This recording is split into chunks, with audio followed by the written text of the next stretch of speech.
কল্পনা করতে পারেন পৃথিবীতে এমন কিছু সৈন্যদল আছে যাদের ট্রেনিং দেখলে আপনার মাথা ঘুরে যাবে। না, আমি মজা করছি না, সিরিয়াসলি আপনার মাথা ঘুরে যাবে। হ্যাঁ, জীবন্ত গ্রেনেড নিয়ে ক্যাচ ক্যাচ খেলা থেকে শুরু করে মাটির নিচে জীবন্ত কবর দেয়া পর্যন্ত সবকিছুই দেখবেন আজ। মনে রাখবেন, পৃথিবীর 99% সাধারণ সৈন্যই এদের প্রশিক্ষণে টিকতে পারবে না। তাহলে দেরি কেন? চলুন শুরু করা যাক। প্রথমেই আসি উত্তর কোরিয়ার 11তম স্টর্ম কর্পসের কথায়। এই বাহিনীর প্রশিক্ষণ দেখলে চোখ কপালে উঠতে বাধ্য। মনে হবে কোনো সামরিক কার্যক্রম চলছে না, বরং কোনো একটা মার্শাল আর্ট সার্কাস শো চলছে। দেখবেন একজন সৈন্য অন্য সৈন্যের মাথার উপর থেকে লাফিয়ে লাথি মেরে চায়ের কাপ উড়িয়ে দিয়ে আসছে, আর একজন খালি আঙুল দিয়েই বাল্ব ভেঙে ফেলছে, একদম ম্যাজিকের মতো। কিন্তু এ তো কিছুই না। আসল মজা শুরু হয় যখন তাদের সুপ্রিম লিডারকে ইমপ্রেস করার পালা আসে। তখন এরা বুকে পাথরের আঘাত পর্যন্ত নেয়, কাঠের লাঠি দিয়ে নির্মমভাবে পেটানো সহ্য করে। তবে দেখতে যতই রোমাঞ্চকর লাগুক না কেন, আসল যুদ্ধক্ষেত্রে কিন্তু বুলেট এভাবে থামানো যায় না, তাই না? কিন্তু বুলেট থামানোর পরিবর্তে যদি সরাসরি হাড় ভাঙার কথা বলি, হ্যাঁ, কম্বোডিয়ার SF-911কে। এখানে কোনো ইট ভাঙার খেলা নেই, নেই কোনো বাহারি শো। এখানে আছে একদম রিয়েল ব্লাড অ্যান্ড ব্রুটালিটি। এদের ড্রিল ইনস্ট্রাক্টররা সরাসরি এই সৈন্যদেরকে ভেঙে ফেলতে চায়। হ্যাঁ, আক্ষরিক অর্থেই ভেঙে ফেলতে চায়। ধুম করে একটা ঘুষি, পাজরে লাথি, পেটে ঘুষি, খোলা হাতে থাপ্পড়, সবই যেন এখানে সৈন্যদের ডেইলি মেনু। আর আপনার কপাল যদি একটু বেশি খারাপ হয় তাহলে পাবেন স্পেশাল স্পার্টান কিক। হ্যাঁ, হয়তো এই পাগলামির পেছনেও কোনো মেথড আছে। তবে শুধু মারপিট দিয়েই কি যুদ্ধ জেতা যায়? একদম না। তাই ভিয়েতনামের কমান্ডোরা বেছে নিয়েছে একদম ভিন্ন স্ট্র্যাটেজি। বলা যায় এরা যেন অন্য মাটির তৈরি মানুষ। এরা শুধু পরিবেশের সঙ্গেই মানিয়ে নেয় না, বরং সেই পরিবেশকেই ভয়ঙ্কর মারণাস্ত্রে পরিণত করে ফেলে। যেমন ওই বাঁশের খুঁটিটা দেখুন, সাধারণ মনে হচ্ছে তাই না? কিন্তু জঙ্গলে এটাই তাদের সিক্রেট চিট কোড।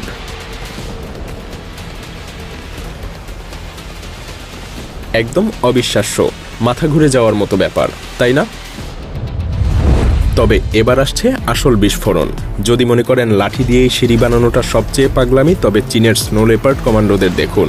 এদের কথা শুনলে আপনার মাথা একদম নষ্ট হয়ে যাবে। এরা কি করে জানেন? একদম জীবন্ত গ্রেনেড দিয়ে ক্যাচ ক্যাচ খেলে। হ্যাঁ, একদম ঠিক শুনছেন। যেখানে বাচ্চারা বল নিয়ে খেলে, সেখানে এরা অ্যাক্টিভ টাইম বোম নিয়ে খেলে।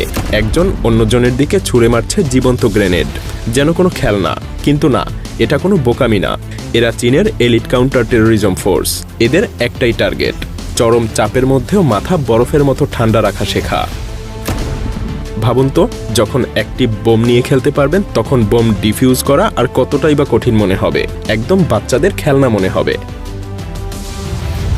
এসব তো কিছুই না, আসল মজা এখন শুরু হবে। কারণ এবার আসছে এমন সব পাগলামি যা দেখলে আপনার ঘুম ছুটে যাবে। এবার যারা আসছে তাদের কাছে জীবন্ত গ্রেনেডও ছোট খেলনা মনে হয়। ফিলিপাইনের স্কাউট রেঞ্জার্সের টোবাক ট্যাব প্রশিক্ষণ। পৃথিবীর সবথেকে ভয়ঙ্কর ড্রপ আউট রেড কার জানেন? এই দলের। এদের প্রশিক্ষণে যোগ দিতে হলে পাড়ি দিতে হয় 6 মাসের খাঁটি নরক যন্ত্রণা। এতটাই কঠিন যে 10 জনের মধ্যে 8 জনই টিকতে পারে না। প্রথম টেস্টেই দেখবেন ইনস্ট্রাক্টররা সৈন্যদেরকে জোর করে পানির নিচে চুবিয়ে রাখছে, যতক্ষণ না তারা জ্ঞান হারানোর একদম কাছাকাছি চলে যায়। তারপর সাথে সাথে মুখে ঢেলে দেয়া হয় 1 চামচ ভর্তি মরিচ। চোখ দিয়ে পানি ঝরছে, নিঃশ্বাস নিতে পারছে না। এমন অবস্থায় তাদের উচ্চতার ভয় পরীক্ষা করা হয় এক চূড়ান্ত টেস্টে, যেখানে 1 সেকেন্ডের কোনো ভুল করলেই একদম আউট। 7ম সপ্তাহে এসে 50 জনেরও বেশি প্রার্থী বাদ পড়ে যায়। কিন্তু আসল ভয়ঙ্কর ব্যাপার শুরু হয় একদম শেষে। ফাইনাল টেস্টে M16 রাইফেল নিয়ে আপনাকে পানির ব্যাগে গুলি করতে হবে, যেটা ধরে থাকবে আপনারই নিজের সহকর্মী। হ্যাঁ, একদম ঠিকই শুনছেন, সরাসরি মানুষকে লক্ষ্য করে গুলি। একটু হাত কাঁপলেই সব শেষ।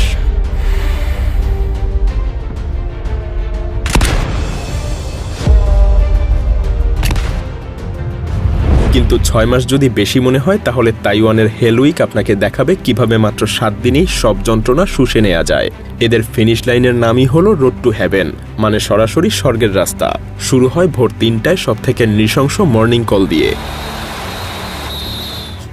মনে রাখবেন, এই সৈন্যরা প্রতি 6 ঘন্টায় মাত্র 5 মিনিট ঘুমায়। হ্যাঁ, শুধু 5 মিনিট। আর এটাই তো শুরু মাত্র। আর এরপর আসে 25 কিলোমিটার দৌড় পুরো যুদ্ধের সাজে, অন্ধকার পানিতে সাঁতার, 6 মিটার গভীর ডাইভ এবং সবশেষে টিয়ার গ্যাসে আক্রমণ। আর যারা এখনও টিকে আছে তাদের জন্য অপেক্ষা করছে চূড়ান্ত দুঃস্বপ্ন, যেখানে মাত্র 30% মানুষই পাশ করে। রোড টু হেভেন পার হতে হলে ধারালো কোরালের উপর দিয়ে হামাগুড়ি দিয়ে যেতে হবে, কোনো হাত ব্যবহার করা যাবে না, থামা যাবে না, আর একবার ভুল হলে আবার প্রথম থেকে শুরু। যেন জীবন্ত বেরিয়ে আসাটাই এক সৌভাগ্যের ব্যাপার। It's one final test to prove they will do anything to join the Frogmen.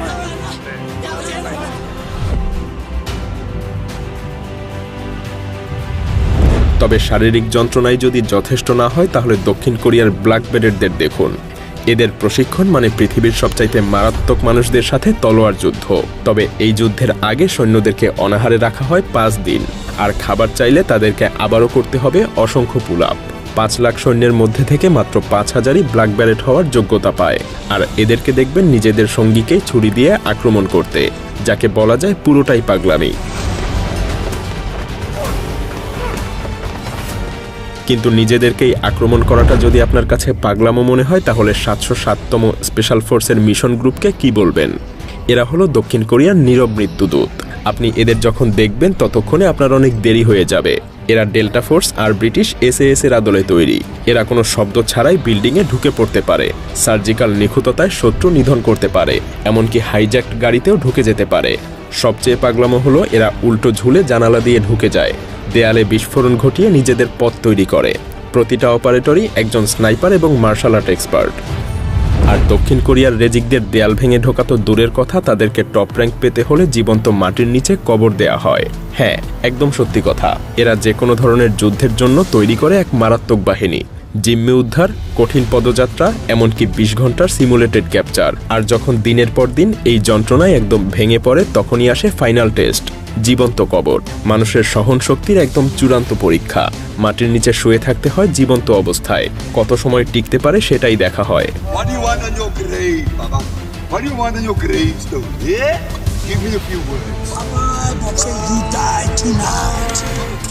জীবন্ত কবর দেওয়া যদি আপনার কাছে ভয়ঙ্কর মনে হয় তাহলে তো ইন্দোনেশিয়ার কোপাসুসের ডপার এক্সারসাইজ আইনত নিষিদ্ধই হয়ে যাওয়া উচিত।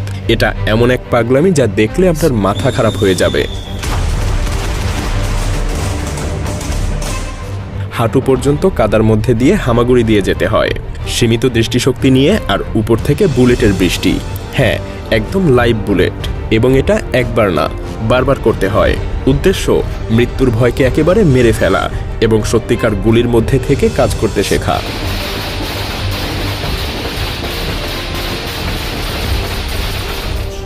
কিন্তু সবচেয়ে ভয়ঙ্কর ব্যাপার কি জানেন? নিজের টিমমেটকে বুলেটের টার্গেট বানানো। ফ্রান্সের GIGN এরা প্রতিটা অপারেটরকে যেন একজন শার্প শুটার বানায়। সেটাও কিনা কোনো ডামি পুতুলকে টার্গেট করে না, বরং সরাসরি নিজের সঙ্গীর মাথার ইঞ্চিখানেক পাশে লাইভ গুলি ছুড়ে প্র্যাকটিস করে। আর তারপর আরও ভয়ঙ্কর, সরাসরি সঙ্গীর বুক লক্ষ্য করে গুলি করে, অবশ্য সবচেয়ে মোটা ব্যালিস্টিক ভেস্ট পরিয়ে। এখানে আপনার একমাত্র কাজ থাকবে নিজের টিমমেটের হাতে নিজের জীবনকে সঁপে দেয়া আর অপেক্ষা করা যেন ভয়ঙ্কর কিছু না ঘটে। তবে সৌভাগ্যক্রমে এখানে এখনও কোনো দুর্ঘটনা হয়নি। তবে মনে রাখবেন, মাত্র 7% আবেদনকারী কিন্তু এতদূর পর্যন্ত আসতে পারে।